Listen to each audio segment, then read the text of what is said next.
안녕하세요. H채널의 한창훈입니다. 반갑습니다. 2019년 4월 5일 비트코인 및 암호화폐 Q&A를 시작하도록 하겠습니다. 오늘은 지난 시간에 말씀드렸던 것처럼 리플 특집으로 할 겁니다. 리플 특집으로 CJ님이 작성해 주신 내용을 가지고 리플 특집으로 진행을 할 건데 내용은 이거예요. 그러니까 리플 스캠인가 아니면 달러를 대체할 어떤 그런 코인인가 라는 주제로 이야기를 해볼 거고요. 일단 질문은 그 비바바비님이 써주셨습니다. 일단 그 내용 이름은 이제 제가 말씀드리지 않고 읽도록 할게요. 작가의 책을 보고 블로그도 접하게 되었는데요. 리플 장기 투자자로서 이분의 리플에 대한 내용도 보시고 고견을 듣고 싶습니다. 리플에 아주 부정적이네요. 이분의 책을 인상적으로 본지라 이렇게 하고 이제 블로그를 링크를 걸어 주셨습니다. 그래서 제가 쭉 읽어봤어요. 읽어봤는데 일단 제가 이제 여러분들한테 항상 말씀드리지만 의견은 완전 다른 의견이 있을 수 있는 겁니다. 무슨 얘기냐면 실제 이익에 진실이 어떤 것이든 상관없이 사실이 어떤 것이든 상관없이 그것에 대해서 의견은 어떤 정반대 그런 의견이 존재할 수 있다. 이 부분을 먼저 우리가 이제 이해를 하고 있어야 되고요. 그렇게 보고 이 영상을 이제 봐주셨으면 합니다. 먼저 일단 이 블로그 글 쓰신 분의 의견도 존중을 하고 CJ님 의견도 존중을 하고요, 당연히. 그리고 이제 저도 이제 제 생각을 말씀드리도록 하겠습니다. 네, 그럼 이제 시작을 해볼게요. 먼저 이제 CJ님 써주신 내용을 읽어보도록 하겠습니다. 먼저 CJ님이 어떤 분인지 잘 모르시는 분들이 계실 것 같아서 간단하게 프로필을 제가 말씀드리면 일단 리플에 대해서 굉장히 이제 깊이가 있으신 분이시고요. 20대 독일 여대생이고 이제 지금 현재 거주지는 미국에 거주하는 걸로 알고 있습니다. 예, 그럼 이제 시작을 해보도록 하겠습니다. 식견이 있다고 하여 모든 분야의 디테일한 부분까지는 알 수 없는 법입니다. 투자 해안이 있기로 따지면 워렌 버핏만 할까요? 머리에 든 지식으로 따지면 암호화폐 비관론자 루비니 교수만 할까요? 그저 경청할 만한 한 사람의 의견 정도로 받아들이시고 반대되는 의견도 들어보고 결국 자기가 결정하면 됩니다. 시간이 지나면 승패는 갈리겠지만 그 전까지는 누가 보다 그럴듯한 설득력을 가지고 있는지가 본인 투자 판단의 중요 요소가 되겠죠. 이 내용은 읽지 않겠습니다. 저는 이제 리플 빠돌이로서 반대되는 의견을 개진해 보도록 하겠습니다. 방송에 소개되기 좋게 한 줄 요약하면 언니 걱정하지 마삼 내가 살펴보니 별거 아님 오빠 믿지? 오빠 믿으면 아래 글은 더 볼 필요 없고 못 믿겠다는 불신자는 계속 보삼 이렇게 얘기해 주셨고요. 이제 이분 주장은 뭐였냐면 리플은 중앙화된 코인으로 기득권이 자기네 나와바리를 지키기 위해서 2차 저차에서 그럴듯하게 이제 만들고 그런 이제 블록체인 정신을 훼손한 불결한 코인이자 그나마 이제 어떻게 보면 이제 돈을 많이 받아서 그걸로 이제 마케팅을 해서 마케팅 빨로 버티고 있는 그런 코인이다. 이런 주장을 했습니다. 예, 잠시만요. CJ님 주장 요약은 이거예요. 언니 제가 볼 땐 언니가 지적하는 리플 스캠 요소들이 하나같이 리플사의 성공 요인들로 보여요. 그리고 이런 시각차의 가장 큰 원인은 블록체인을 대하는 관점과 세상 돌아가는 이치에 대한 견해 차이 같아요. 블록체인 짱짱맨이라는 옳고 그름의 잣대까지 포함된 거대 담론을 가지고 실용주의적 성격을 지닌 리플을 깐다고나 할까. 자, 여기까지 오빠 믿고 여기까지만 읽으셈. 이 밑으로는 더 안 봐도 됩니다. 예, 기어이 보시겠다는 분들에게 굉장히 이제 자세하게 써주셨는데 보겠습니다. 아마 이제 내용이 길다 보니까 아예 읽지도 않으신 분들도 계실 것 같아요. 그래서 제가 읽으면서 제 이제 의견도 간간히 섞어서 말씀을 드리도록 하겠습니다. 1번 1. 중화화된 코인이라는 주장에 대하여 2. 자본과 기득권에 기생하는 코인이라는 주장에 대하여 3. 다른 기술이나 코인들이 리플의 역할을 대체할 수 있다는 주장에 대하여 제가 방금 전에 어떤 이제 구독자분께서 글을 써주셨는데 이런 글을 봤어요. 뭐였냐면 최근에 이제 그런 글들이 많은 것 같아요. 한 분 같은 경우는 지속적으로 이제 글을 올려주시는데 뭐냐면 이겁니다. 리플이 이제 매달 10억 개의 물량이 나오고 있고 그 물량을 매도하고 있기 때문에 리플은 가격이 올라갈 수 없다. 이 얘기를 이제 계속 지속적으로 하시는 분이 계십니다. 그리고 방금 전에 이제 글 쓰신 분은 리플을 지금 보유하고 계신데 그분 얘기는 그거였어요. 그러니까 리플이 요즘에 보니까 스테이블 코인 앞으로 나오는 스테이블 코인이라든가 이런 화폐들이 JP모건의 JPM이라든가 뭐 이런 코인들이 그 리플이라든가 스텔라루멘을 대체할 수도 있을 것 같다. 그렇다라고 하면 이제 리플은 그 자리를 잃지 않을까 이렇게 또 얘기를 하시기도 합니다. 그래서 그런 이야기가 왜 나오고 있을까? 일단 저는 생각을 해보면 저 개인적으로는 가격 때문에 그런 것 같아요. 가격. 그리고 이 부분에 대해서 이제 확신이 일단 없으시기 때문에 이제 그런 생각을 당연히 하실 수 있다. 이렇게 보는데, 만약에 가격이 지금 리플 가격이 제가 봤을 때 1,000원까지만 올라와 있어도 이런 얘기는 아마 쏙 들어갈 겁니다.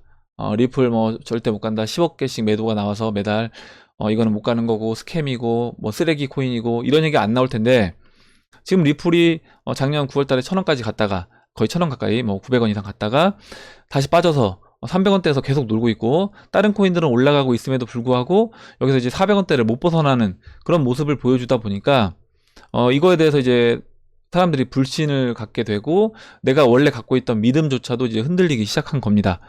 그런데 이제 우리가 이 부분에 대해서 확실하게 어떤 부분을, 어떤 관점을 가지고 이 시장을 봐야 될지, 그리고 이 리플이란, XRP란 이 코인을 봐야 될지, 이 부분을 한번 보면 좋을 것 같아요. 또 말이 길어졌는데 읽어보겠습니다. 본문 중에 성장성의 가치 평가에서 가장 우선되는 것은 기본 개념, 탈중앙화의 정체성 구현이 기본이다 라고 말씀을 하면서, 리플은 기본이 잘못된 코인이라면서 깠는데 맞지가 않습니다. 탈중앙화 구현이 중요한 게 아니고요, 문제 해결이 중요한 겁니다. 누가 더 사토시 정신을 이상적으로 구현한 코인이냐가 중요한 게 아니라 누가 더 실생활의 문제를 현실적으로 잘 해결하느냐가 가치의 우선 평가 요인이 되어야겠죠. 제가 말씀드렸지만 우리가 실제 어떤 돈을 송금한다거나 뭐 결제를 한다거나 이럴 때 가장 중요한 거는 그 뒤에 있는 기술이 뭐고, 이게 탈중앙화가 됐고 어떤 코인을 사용하고, 이게 중요한 게 아니라 얼마나 빨리 보낼 수 있고요, 돈을. 그리고 정확하게 내가 신뢰할 수 있게끔 내 돈이 정확하게 전송이 됐는지, 이 부분하고, 그리고 또 뭐가 있을까요? 이 부분에서 어떤 내가 믿을 수 있는 이 기관이 내가 믿을 수 있는 기관인지, 뭐 이런 부분이 중요하다라는 겁니다. 그러면 뒤에서 어떤 기술이 쓰이고 이게 탈중앙화, 뭐 중앙화, 이거를 우리는 실제 소비자들은 따지진 않는다는 거예요. 네, 잠시만요.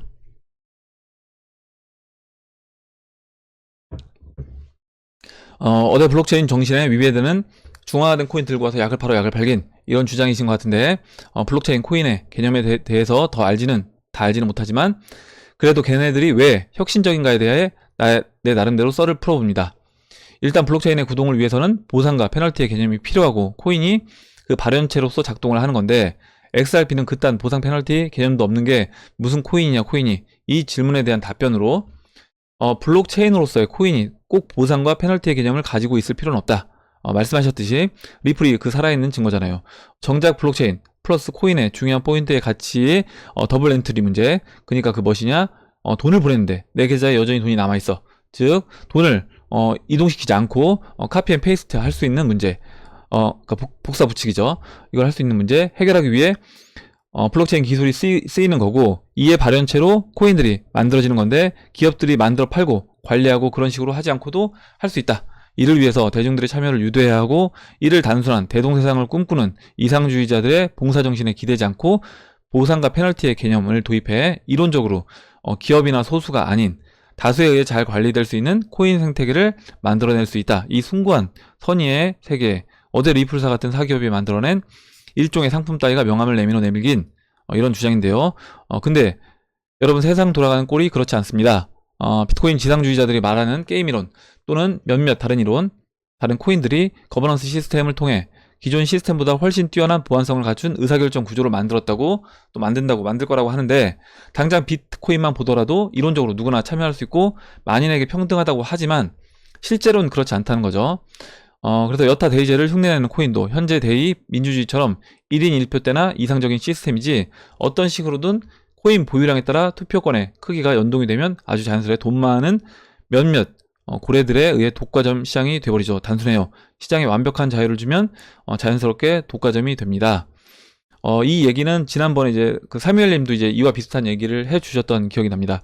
그리고 우리가 이제 보면 비트코인은 얘기는 어떻게 보면 이제 비트코인 태동 시작 자체가 그 기존 1% 어떤 소수의 그런 금융 세력들이 갖고 있는 부를 나머지 99%가 가져오자, 이런 식으로 이제 시작을 했습니다. 그렇다 보니까 그 부분에서 비트코인은 이런 취지로 시작했는데 왜 리플은 그렇지 않느냐, 이렇게 이제 보실 수 있는데, 저는 비트코인도 그렇지 않다라는 거예요. 이미 비트코인도 기득권층이 생겼고요. 그 비트코인 그 고래 세력들, 비트코인을 많이 홀딩한 홀딩 세력들하고, 그리고 이제 비트코인 또 채굴 집단들, 이렇게 본다라고 하면 이미 그 안에서도 그 세력은 존재하는 거다. 뭐 비트코인뿐만 아니라 뭐 이더리움도 마찬가지고요. 이오스도 저는 마찬가지라고 봅니다.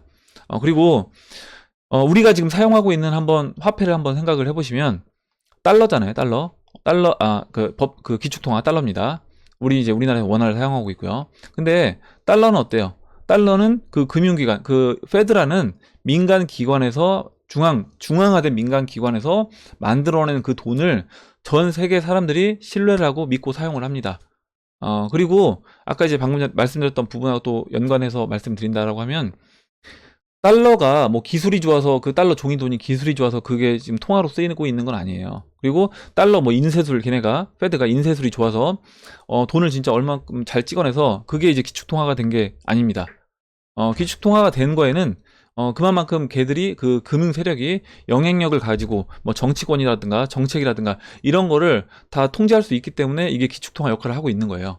뭐 그 부분에 이제 여러 가지 역할, 뭐 군사적인 부분도 있을 수 있고 여러 가지 역할이 있을 수 있습니다. 근데 그렇다라고 보면 저는 이제 XRP도 마찬가지라는 거죠. XRP 뭐 기술이 중요하고 그 안에 있는 이게 뭐 탈중앙화 이런 개념보다도 이게 실제로 그거를 해낼 수 있는, 이거를 어떻게 보면 전 세계 사람들이 사용할 수 있게끔 만들어낼 수 있는 그런 게 더 저는 중요하다라고 보고 있고, 계속 읽어보도록 하겠습니다. 되도록이면 제 얘기는 좀 생략을 하고 읽도록 할게요. 혁신이나 새로운 문명의 이기가 꼭 탐욕스러운 기업가들로부터 자유로운 이상향을 꿈꾸는 퍼블릭 블록체인 같은 곳에서 나와야 할 이유는 없습니다. 그래서 일이 되게 하는 데는 소수의 강력한 그룹 형태가 더 나을 수도 있다 얘기를 해줬고, 구글이나 야후, 아마존, MS 같은 사기업들 간의 치열한 경쟁의 결과물로 세상이 달라질 가능성이 더 높다고 생각을 합니다. 물론 NGO, 일종의 초기 개발자, 나카모토 사토시라든가 비탈릭, 그런 역할을 하지 않는다는 게 아니라 그들의 발명품이 진정으로 세상을 바꾸려면 보다 업데이트된 기술력, 빠방한 자금력, 후덜덜한 영업력, 정치력을 가지고 올바른 방향을 추구하는 체계적인 그룹이 필요하다는 거죠. 블록체인 지상주의자들이 기술을 하는데, 어디 사회에서 영업 좀 하신 분들은 알죠. 기술은 디폴트이고 거기에 플러스 알파가 있어야 물건을 팔아먹을 수 있다는 걸. 예. 일단 여기까지 읽었고요. 다음 이제 2부를 읽도록 하겠습니다. 2부 내용은 자본가, 기득권에 기생하는 코인이라는 주장에 대해서. 글쎄요, 이거 좋은 거 아닌가요? 꼭 혁명을 해야 하나요? 왕정을 뒤집어 엎는 변화가 아니면 아무리 좋은 혁신이라고 해도 다 의미가 없는 건가요? 은행들이 궁극에는 사라져 갈 거라고 주장하고, 그러니 그에 기생하는 리플도 미래적이지 못하다고 주장했는데, 제가 볼 때는 은행이 하는 역할이 바뀌어왔고 새로운 기술에 적응하지 못하는 은행들이 사라져왔지, 은행 자체의 고유 기능은 인간 세상에서 사라지기 어렵습니다. 지금 우리가 모든 정보에 접근 가능하다고 하지만 의사결정을 할 때는 또 누군가 그 정보를 모아서 고객이 원하는 대로 가공해주는 서비스를 이용하는 것처럼, 은행도 새로운 시대에 새로운 역할을 부여받을 수 있겠으나 은행 없는 세상을 꿈꾸고 그를 전제로 출발하는 코인 프로젝트는 성공하기 어려울 겁니다. 이 부분도 제가 이제 말씀드렸던 것처럼 은행이 없어질 수는 있습니다. 그 없어진다는 개념 자체가 저는 완전히 뭐 은행이 지금 하고 있는 일이 없어지는 게 아니라, 지금 뭐 암호화폐 거래소가 기존에 은행들이 하던 역할을 대체해서 대신할 것이다 라는 부분이고요. 그러니까 지금은 과도기적 단계에서 뭐 은행에서도 암호화폐 거래소를 일정 부분 취급하고 암호화폐 거래소에서도 은행이 하는 일들을 할 수 있겠지만, 나중에는 이 부분이 저는 이제 통합적으로 이루어질 거다 이렇게 보고 있습니다. 3. 다른 기술이나 코인들이 리플의 역할을 대체할 수 있다는 주장에 대해서. 이 부분은 어디선가 언젠가 썼던 리플과 XRP가 왜 결제 청산 분야에서 짝 먹을 수밖에 없는가로 대체하겠습니다.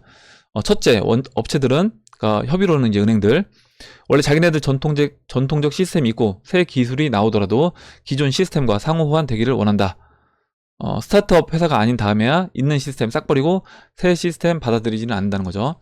결제 분야에서 경쟁하려는 코인 프로젝트에 있는 사람들은 깜짝깜짝 놀랄 경험들을 하는데, 그게 뭐냐? 이놈의 업체들이 야, 이 기술 쓰면 진짜 빠르고 싸다 해도 관심이 없어요. 관심이 기존 규약이니 뭐니 따라야 된다면서.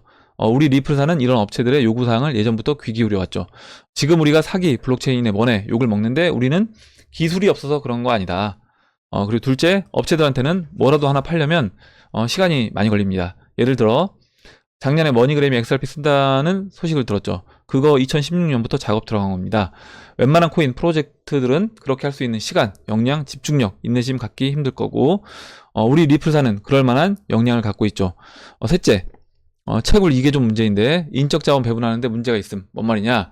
예를 들어 엄청 똑똑하고 블록체인 기술 잘 아는 인간이 채굴 코인 프로젝트에 참여했다고 보자고. 실제 가치를 가지려면 관련 업체들에 가서 위에 말한 영업도 해야 하고 필요한 기반들도 만들어야 하고 그래야 되는데 이게 사람 마음이 그리 잘 안 돼요. 왜냐? 그냥 더 큰 채굴 장비 가지고 즉각적인 이득을 볼 수 있거든.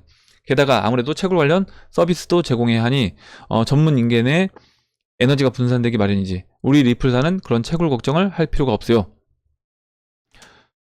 넷째로 일반 투자자는 잘 모르지만 사실 이 분야에서 제대로 된 개발자는 그리 많지 않다. 당근 업체들은 그런 인간 자원들이 더 없겠죠. 그러면 어떻게 되나? 예를 들어 라이트코인에서 우리 코인 사용하면 정말 빨리 송금 결제할 수 있습니다. 라고 영업을 한다고 하자 말이죠. 그럼 어떤 상황이 벌어지냐? 와우, 엄청 빠르고 싸네. 라이트코인 도입하자. 이러면 되냐? 노노노. 당장 필요한 게 기존 업체 시스템이랑 별 문제 없게 통합 시스템 마련돼야 되고 또 그걸 관리도 해야 할 인력도 필요하죠. 업체들이 그런데 돈 쓸 것 같아? 아직 확실히 증명도 안 된 기술 적용하려고 개발자 고용하고 또 교육시키고 하면서 참 세상 물정 모르는 소리하고 자빠졌네. 그런데 우리 리플사는 전문가 분에서 사내 관련 업무 인력 교육 육성시키는 서비스까지 다 고려해서 영업 나간다는 말이죠. 그것도 거의 무상으로 말이야. 이거 중요하다. 이렇게 얘기해 주셨고요. 잠시만요. 예. 이 뒤는 생략을 하도록 하겠습니다. 마지막으로 이제 3부를 보도록 할게요. 결론을 얘기하자면 코인의 성공은 일종의 확률 게임이다. 어느 코인이나 다 대박 날 수 있지만 어느 코인이 그렇게 될 확률을 높여가고 있는가? 자금력은 빵빵한가? 그래서 영업사원 정장 입혀서 내보낼 수 있겠는지, 원하는 개발자를 스카웃할 수 있겠는지, 필요하면 포텐 있는 회사를 사버릴 수 있겠는지, 기술 자체로 소비자, 은행을 홀릴 만한가? 신기술 도입에 불안해하는 어리버리 고객들 등을 두드리며 언니 걱정하지 마. 일단 이거부터 써봐. 라며 기술을 커스터마이즈 해줄 수 있겠는가? 살짝 경시하며 뭐 이딴 사기 기술을 가져와서 약을 팔려고 그래?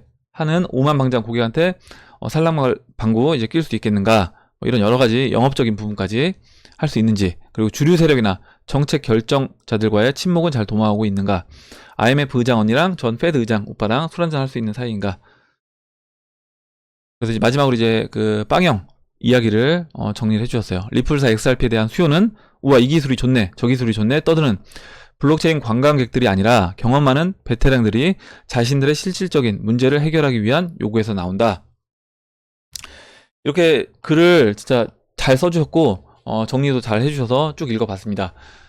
제가 이제 잘 얘기를 해서 전달을 드렸나 이제 모르겠는데 일단 마지막으로 제 생각을 CJ님 의견과 이제 덧붙여서 말씀을 드려보면 먼저 이제 CJ님이 다 얘기해 주셨습니다. 얘기해 주셨고 우리가 이제 사용하고 있는 화폐 달러가 저는 더 스캠이다. 우리가 이제 사용하고 있는 화폐가 더 스캠이다라고 보고 있습니다. 개인적으로 그 이유가 보세요. 아까 이제 잠깐 말씀드렸지만 페드에서 민간 기관에서 발행한 돈을 우리는 다 믿고 사용을 하고 있어요. 그렇다라고 하면 이 XRP 민간 회사에서 만든 이 코인을 사용하지 못하리란 법도 없다는 거죠. 그리고 실제로 이제 이 부분에서 저는 이제 이런 부분이 중요하다고 보는 겁니다. 이 뒤에 누가 있는지. XRP 물론 이렇게 얘기를 하게 되면 야 너무 음모론적 시각으로 얘기하는 거 아니냐 이렇게 이제 보실 수 있어요. 물론 이제 그렇게 보셔도 어쩔 수가 없습니다. 근데 아까 이제 CJ님이 얘기했지만 세상 돌아가는 이치가 이제 그렇다는 거죠. 우리가 만약에 한번 생각을 해보자고요. 우리나라 국민에서 진짜 똑똑한 사람들이 모여서 만약에 이제 리플, XRP와 같은 그런 코인을 개발했고 해외 송금 다 할 수 있고 기술도 빠방합니다. 돈도 정부에서 지원해주겠다라고 해서 돈도 많이 모았어요. 이렇게 했을 때 이 코인을 이 암호화폐를 전 세계 기축통화인 달러를 대체할 수 있고 법정화폐 모든 법정화폐의 어떤 브릿지 역할을 할 수 있는 그런 코인으로 만들 수 있겠는가? 쉽지 않을 것 같습니다. 저는 이거는 쉽지 않을 것 같고 중국의 뭐 인민은행의 후원을 받고 중국의 뭐 북경대부터 진짜 인재들 모아가지고 이런 암호화폐 코인을 만들어서 이거를 전 세계가 사용하는 전 세계 모든 법정화폐의 어떤 중심에 서 있는 그런 암호화폐를 만들어 보자. 뭐 법정화폐뿐만 아니라 암호화폐까지 다 아우르는 그런 화폐를 만들어 보자라고 중국에서 시작을 해서 만들었을 때 과연 그거를 현실적으로 구현해낼 수 있겠는가라고 생각을 해보면 쉽지 않을 거라는 거죠. 예, 그 부분은 쉽지 않을 거다. 왜 그러냐면 그 뒤에 이제 백그라운드, 그러니까 나라도 중요한 겁니다. 어느 나라에서 시작된 프로젝트인지. 그래서 저는 리플사, 그 XRP가 리플사, 그 미국에 있는 리플사에서 시작을 했기 때문에, 그리고 그 배후 세력, 지금 아까 이제 말씀해 주셨던 것처럼 뭐 IMF, 그리고 또 페드 의장하고 이제 페드 의장이 나와서 연설도 하잖아요. 그리고 미국 전 대통령이 나와서 또 기조 연설하고 그럽니다. 그런 것처럼 정책적으로 그리고 정치적으로도 다 이미 어느 정도 이런 네트워크가 구성되어 있고, 그리고 실제로 각국의 중앙은행들 만나서 뭔가 이렇게 협의를 하고 일을 진행시킬 수 있는 이런 게 우리나라에서 어떤 태동한 그런 기업이 저는 해내는 건 쉽지 않을 거다 이렇게 본다라고 하면 리플은 앞으로 저는 실제로 리플사가 원하는 그런 그림을 그려 나가면서 성장할 수 있는 코인이라고 생각을 합니다. 물론 이제 이 부분에 대해서는 아까 제가 처음에 말씀드렸던 것처럼 똑같은 사실, 그리고 뭐 리플 XRP가 달라지는 건 없습니다. 리플 XRP는 똑같아요. 똑같은데 이걸 이제 보는 시각에 따라서 어떤 사람은 야 이거 완전 무슨 사기 코인 같고 스캠 같고 쓰레기 코인이다 이렇게 이제 볼 수 있는 겁니다. 그래서 저처럼 야 이렇기 때문에 오히려 리플은 중앙화돼 있고 이런 어떻게 보면 이제 그 리플사가 이미 60%에 해당되는 그 XRP를 보유하고 있기 때문에 저는 그 이유 때문에 리플이 더 잘 될 수 있다 이렇게 이제 보고 있거든요. 그래서 이제 이런 부분에서도 이제 시각 차이는 분명히 존재한다는 거 말씀을 드리고, 마지막으로 정리를 한번 더 해드리면, 일단 리플이 지금 하고 있는 일들 보시면 이런 해외 송금하는 부분에서 나왔던 그런 일들, 그리고 거기에 그것뿐만 아니라 최근에 이제 게임사도 게임에 투자를 하고 1,000억 정도 투자를 했죠. 1,000억 정도 투자를 하고, 그리고 이제 게임 인재들을 모았습니다. 그래서 실제로 이제 게임 안에서 이 XRP를 사용할 수 있게끔 그렇게 만들어가고 있고, 또 XR페이라고 결제 부분에서도 사용할 수 있게끔 만들어요.